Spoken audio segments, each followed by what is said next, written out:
Hello again. Today we're talking about competitive advantage and generic business level strategies or competitive strategies that firms may employ to, develop and sustain that competitive advantage and appropriate some chunk of it for themselves and for the shareholders. So let me pull up my slides as usual. And the plan for today is not terribly ambitious. We're gonna talk a little bit about the emergence of competitive advantage, where it comes from, and how you sustain it. There will be some repetitions with what we said previously. We'll define two basic generic business level strategies, cost leadership and differentiation. We'll talk in some detail about how firms may actually achieve either cost leadership or differentiation. We'll end up by talking a bit about the integrated strategy. This is the one that combines cost leadership and differentiation. Your textbook is not terribly excited about this specific approach and suggests that firms that may try to pursue it risk getting stuck in the middle. I actually disagree, and there are many firms that successfully pursue this integrated strategy. So I want to talk a bit about it in some detail. And I would definitely encourage you to consider it as you think about your own companies and as you think about strategic decisions that your firms may face. So we're going to start with the emergence of competitive advantage, right? Where does it really come from? And like everything in management, again, it's a two-sided story. Some of it is determined by the external sources of changes. Some of it has to do with internal sources of changes. Again, as I previously said, we are not interested in static strategy. We are primarily interested in change, because change brings about opportunities and threats that if you are capable of, you can capitalize on them, address them, and get above average returns. So with respect to external changes, two things are at play here. First of all, there are some changes that will affect all firms within the industry, right? If you think about fallen oil prices, something that we have definitely seen this year, you probably remember that at some point in, I think this spring, the price of oil was negative $40 a barrel for a short while. So companies would actually pay you to get their oil because they had no storage capacity whatsoever. So when something like that happens, if you think about the auto industry and all those incentives for growth that companies like Tesla or Toyota with its hybrids recently had, a lot of other companies, so here I have a slide with a Hummer, were at a disadvantage. All of a sudden, those gas-guzzling vehicles receive competitive advantage, right? They are not quite as hurt by high oil prices. So a change in the external environment, even though it affects all firms, disproportionately helps some companies and may in fact hurt others. Because at the same time, Tesla becomes sort of less of a promising option when gas is so cheap, right? So it increases competitive advantage for some firms and decreases for others. The other thing that can happen with external sources of change is it may affect many firms in a similar way, but some firms are simply better able or better equipped to make use of the change and establish a competitive advantage. Two primary reasons for that. One is they may be just better able to anticipate the change. Maybe they have better business intelligence. Maybe they have identified specific parameters to look for. Maybe they have some insider information that other firms may not have. Whatever the case might be, if they are better able to anticipate the change or what the change means, that could be a source of competitive advantage. So, thinking of 9/11, back in 2001, the company that was probably the quickest to capitalize on the surge of patriotism was Walmart. Right? So within a couple of weeks, if not sooner, all Walmart stores were full with American flags manufactured in China, right, that were in response to that exogenous shock that has caused many people to sort of become more patriotic. So that company was able to, well, not exactly anticipate the event, but anticipate the change in consumer preferences that that shock has caused and respond to that quickly. The second thing is some firms are better able to respond to change quickly, right? So not just anticipate, but also respond. And that may have to do with a number of things. It could be that they have some research and development in the pipeline. It could be that they are generally maybe smaller size or nimble. Maybe they are able to adjust their supply chain radically. Maybe they are able to reach their customers quickly. Again, whatever the case might be, some changes, they do affect all firms, but because some of the firms are quicker at responding, they are able to capitalize on the change fast and establish competitive advantage. Now, internal sources of innovation primarily have to do with innovation. And when we think about innovation, we typically think about new products, maybe new services. Well, in fact, you should think about it more broadly. There are 5 different types of innovation that the literature distinguishes between, and one is obviously new products or services.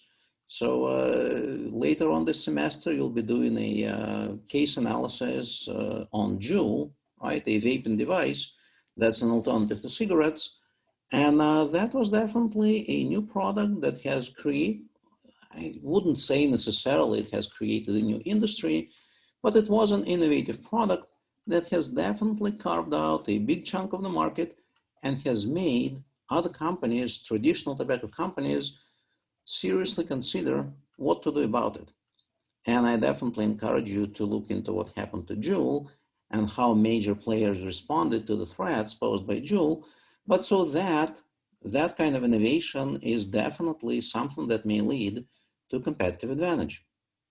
You may also think about new inputs, right? So everything else is the same, but the inputs you use in the process are different.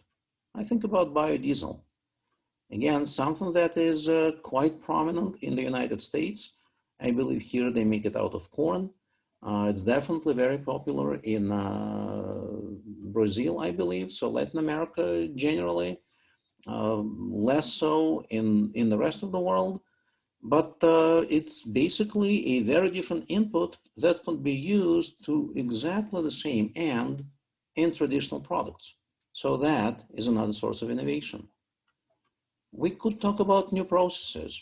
Right? So right now, you probably have seen all those crazy ideas for 3D printed houses, and they are a lot cheaper than the traditional ones. They are much faster to build than the traditional ones. So I have this picture here. This is a company that builds 3D printed homes in California. And you know, this is definitely not the cheapest place to have real estate. So what they offer is actually very competitive in terms of pricing. And I'm quite curious to see how they're gonna survive and succeed if this specific innovation takes off. You may also think about new markets, right? It's the same product, same basic idea, but you just go to the market that is currently untapped. So at the very end of the semester, we'll be looking at the case called KFC in Japan. And that is set, I believe, in 1970s. At that time, for Japan, the KFC offerings were brand new.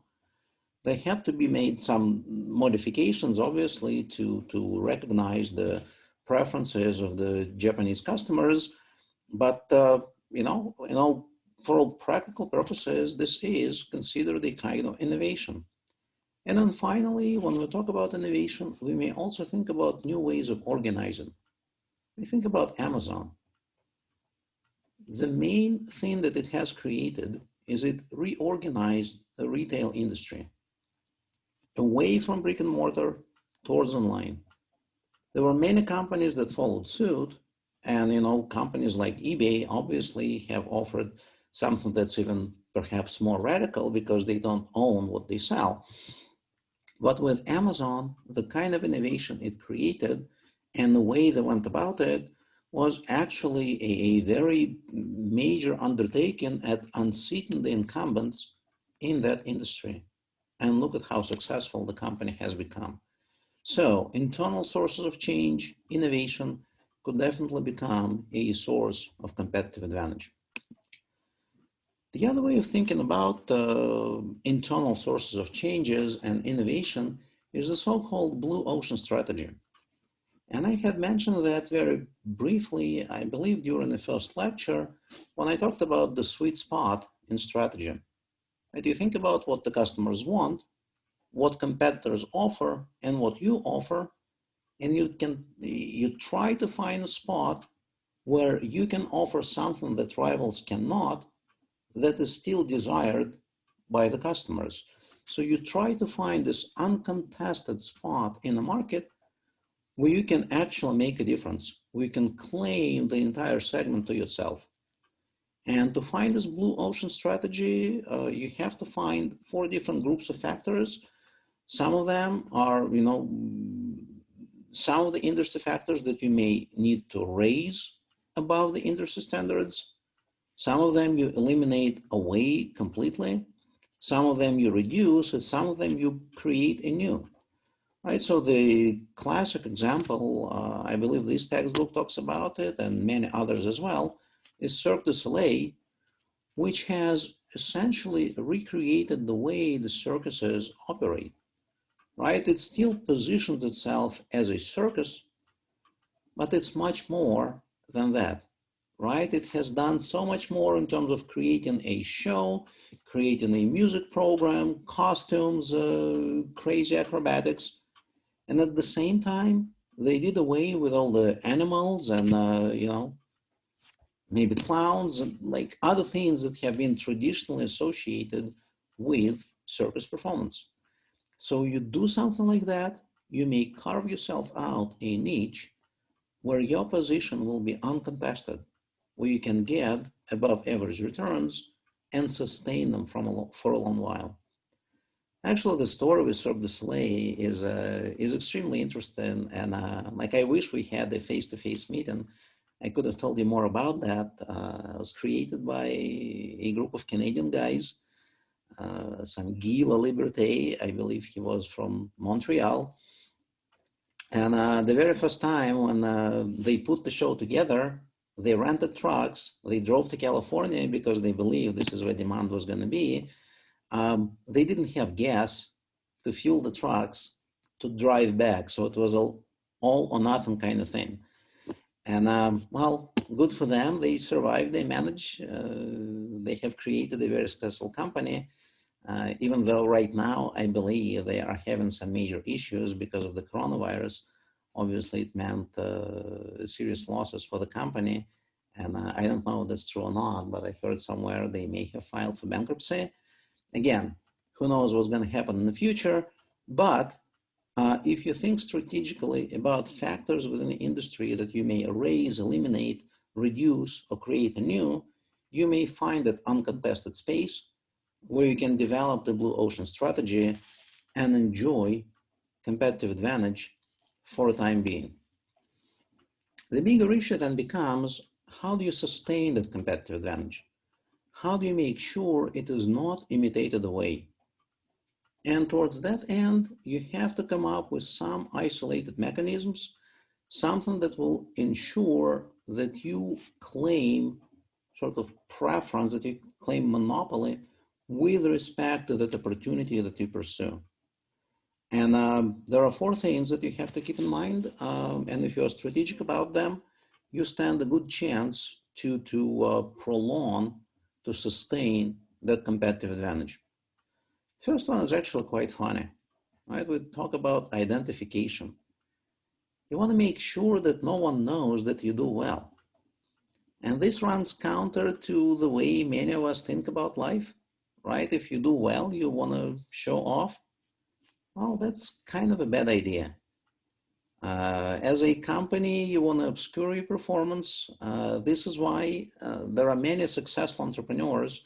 I've talked to some of them, and for many entrepreneurs, taking the company public is the ultimate way to get rich the ultimate way to actually, get all the money and use the market to boost the value of the company, many of them have said that it was a mistake to take the company public because it was so successful on being private, and now they have to disclose all sorts of things, and now they have to share the information with potential rivals, and all of a sudden the competition is there. So in many ways, if you can obscure your performance, if you can hide how successful you are, that is going to be very helpful for sustaining your competitive advantage.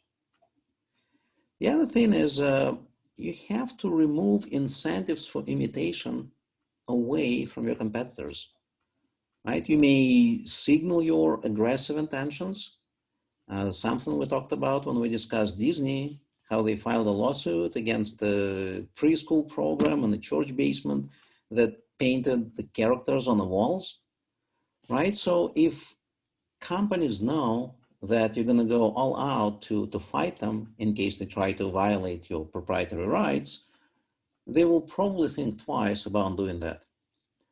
You also try to preempt the competition and exploit all available opportunities, right? So as you read your textbook, it talks about how companies, I think, talked about cereal, how just 6 major companies created 80 different brands of cereal just to make the field overpopulated. In some way, it may seem that they are cannibalizing their own products. At the same time, what it really does is it enables the companies to saturate the field and prevent potential rivals from entering it because it seems overpopulated, right? It seems unattractive. It seems that the rivalry is actually a lot more intense than it actually is. The third thing that you try to do to isolate possible imitation attempts is complicate diagnostics. So you try to use multiple sources of competitive advantage so that even if your competitors observe you, they cannot figure out what exactly makes you successful. So we call that causal ambiguity.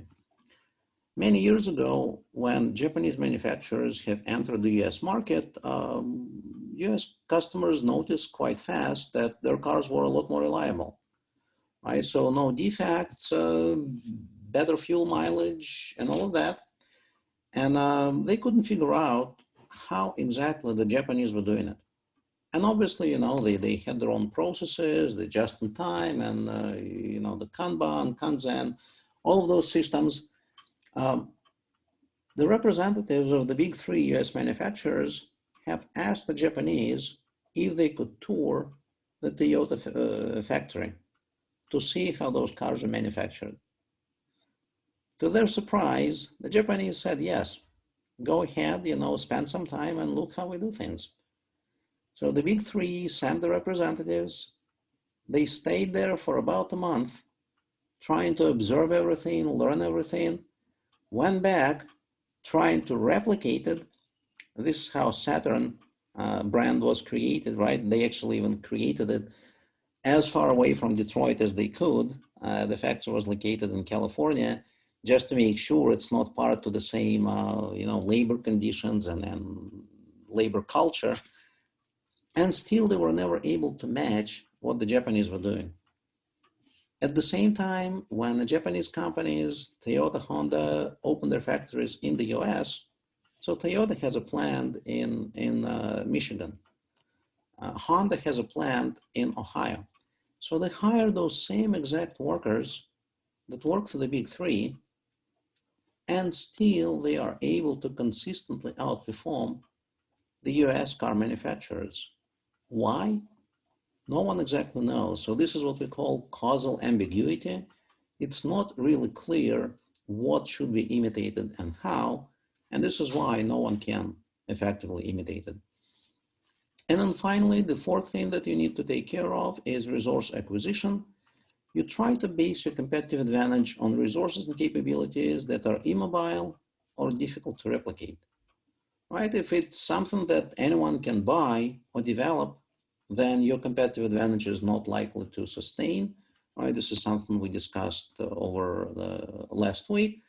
So if you're strategic about it, you try to acquire resources to build your competitive advantage based on the capabilities that are impossible to replicate, difficult to replicate, or are immobile that they cannot simply, buy away from someone else and bring to their own company. And that brings us to the next slide, which is the generic business level strategy, right? So now that we understand all the different things, the external factors and internal factors that can lead to competitive advantage, what exactly is the nature of a competitive advantage that companies may perform? And at the very basic level, and believe it or not, this is the most important slide of the entire course, um, there are just two kind of strategic advantages that firms may possess. It's either uniqueness, something that we call differentiation, or it's a low cost position. There really is nothing else. There are multiple ways of referring to it.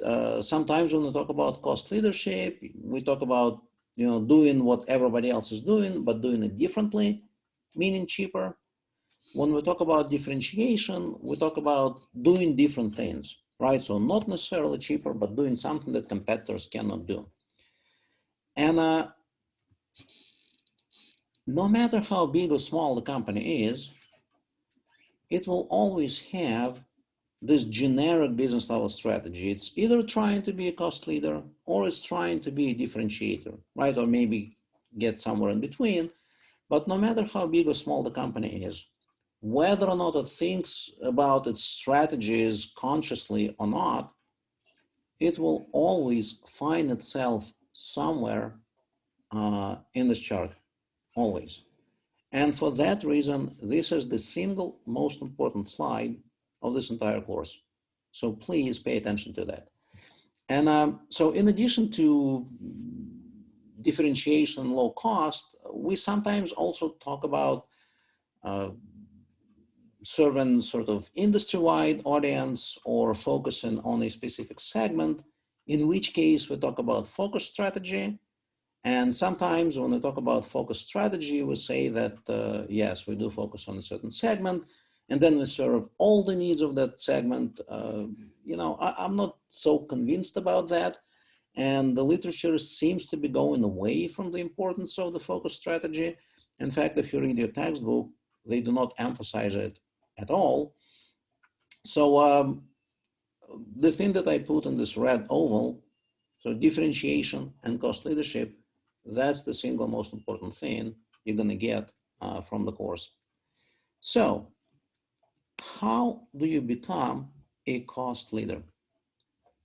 Ultimately, really, this is all a function of scale. You cannot be a cost leader if you are a small-scale manufacturer. Once you develop your scale, several things come into play. Well, the so-called economies of scale, things like technical input-output relationships. So typically, as you start manufacturing bigger things, if you make something twice as big, the cost per unit of production does not go up, twice as high. So there's this weird relationship, non-proportionate, disproportionate scalability, if you will. Then there's this notion of indivisibility. So think about our class. This semester I was supposed to teach two sections of the MBA class. One was to be face-to-face, the other one was to be online. Obviously, because of the coronavirus, the face-to-face thing has gone away, and two sections were merged into one. Well, technically, from the university standpoint, I teach now just one section. So their costs per as many students have essentially, were cut in half. Good for them, bad for me. I really wish I had a chance to see you guys in person. But that's the nature of indivisibility. In many ways, your manufacturing facilities are such that, it doesn't really matter how much or how little you produce, the cost will still be the same. So it makes sense for you to scale up as much as you can to bring the cost per unit of production as low as possible. Specialization. As you start growing up your scale, you start breaking down your operations into smaller and smaller chunks.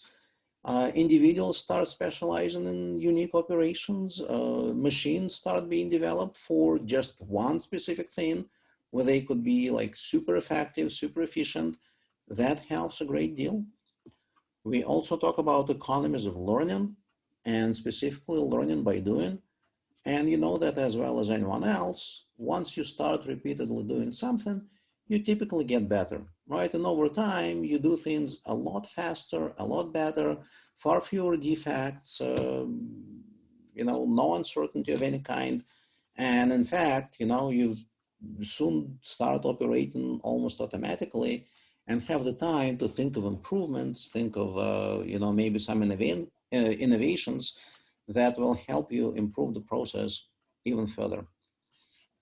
There are certain production techniques that you can use to improve the cost position of your business. You've probably heard about business process reengineering, which was an extremely popular concept back probably in the 90s. And the idea is actually very simple. For legacy companies, companies that have been around for a long time, the way their operations are structured, that way is often not terribly effective, right? It has emerged due to some historic conditions, some path dependencies, and no one really knows why people do things the way they do. And so companies may bring in consultants who try figuring out what it is that the company does, what are the key activities that people engage in, and how to best organize them. One of the examples that I particularly like, I think it was with Ford Motor Company, when they have brought in consultants, and they had a department of about 500 people that was doing something. After the consultants analyzed everything, analyzed all those duplicate processes, inefficiencies, and everything, they were able to restructure the department such that now it only required 20 people to do that same amount of real work in less than obviously half the time, saving a lot of money for the company.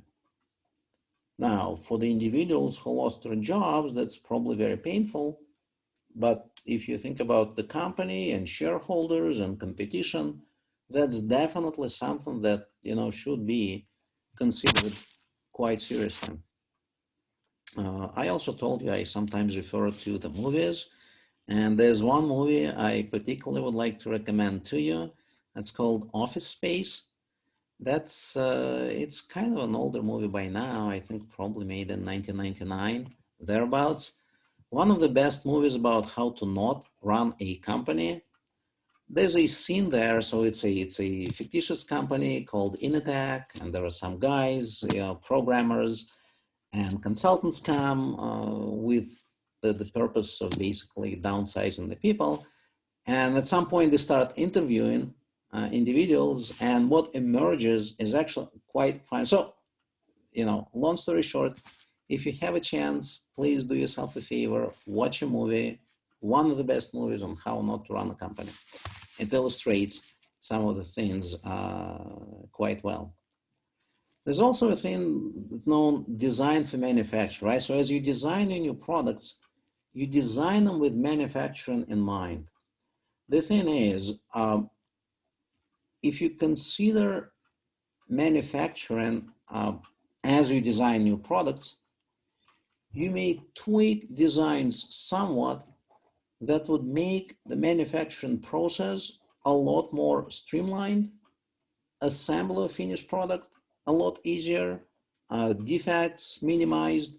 So by designing the product correctly, you can definitely save over 30% of cost associated with putting the product together and servicing it later on.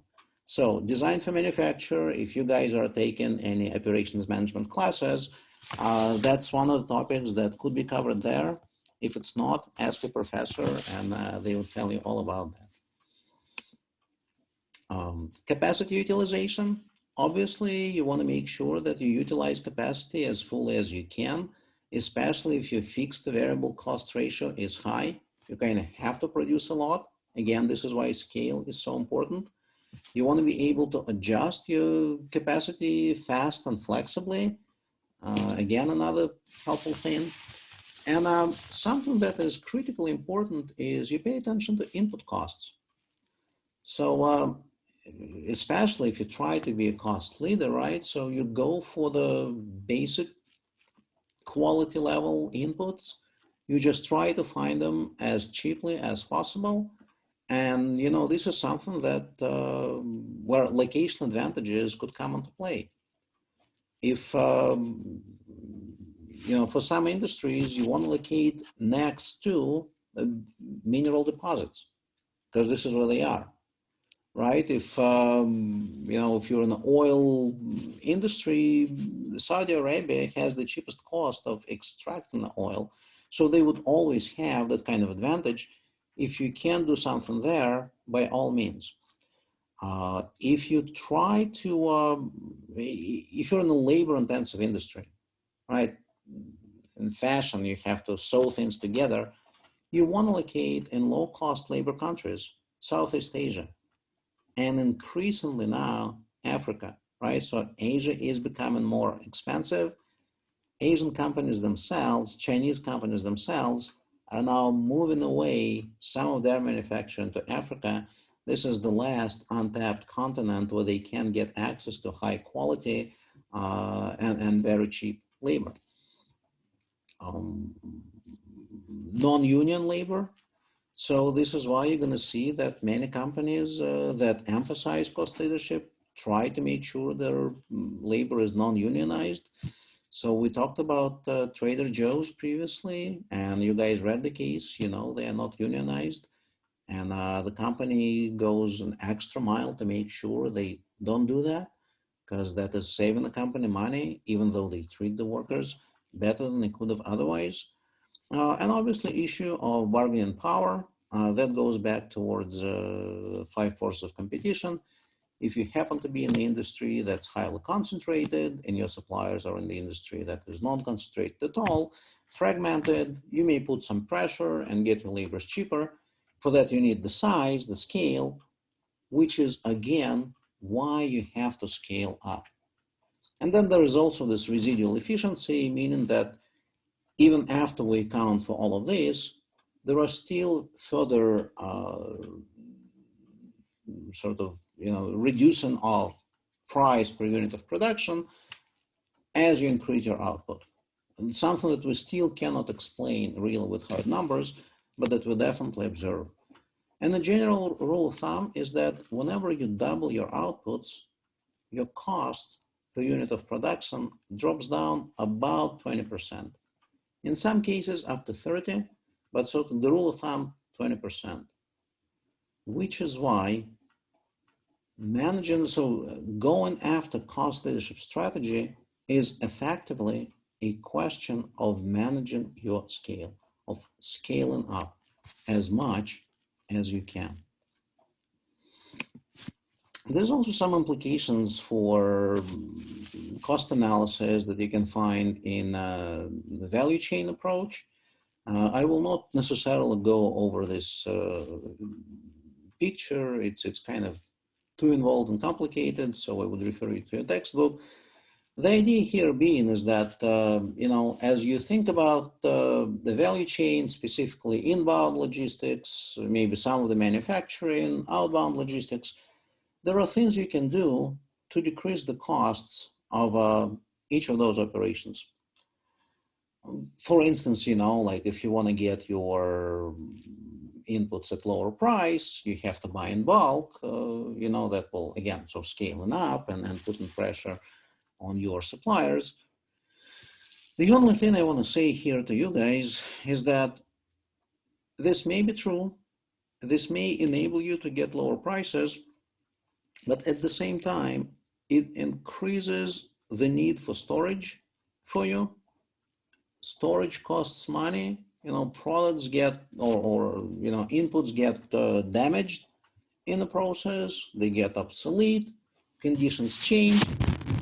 Definitely want to be very careful how you approach it. It's probably better to adopt the approach by the Japanese manufacturers, the just-in-time delivery. They probably pay a little bit more for their supplies, but they do not have to hold the inventory. Same with outbound logistics, right? You probably want to manufacture per order, right? So you don't necessarily want to stock up your um, inventory with finished goods, because again, they get bad, they get stolen, they get obsolete, customers start demanding discounts. So you want to be really careful as you think about value chain and cost analysis. Please read the textbook, but be sort of somewhat skeptical. Okay? All right.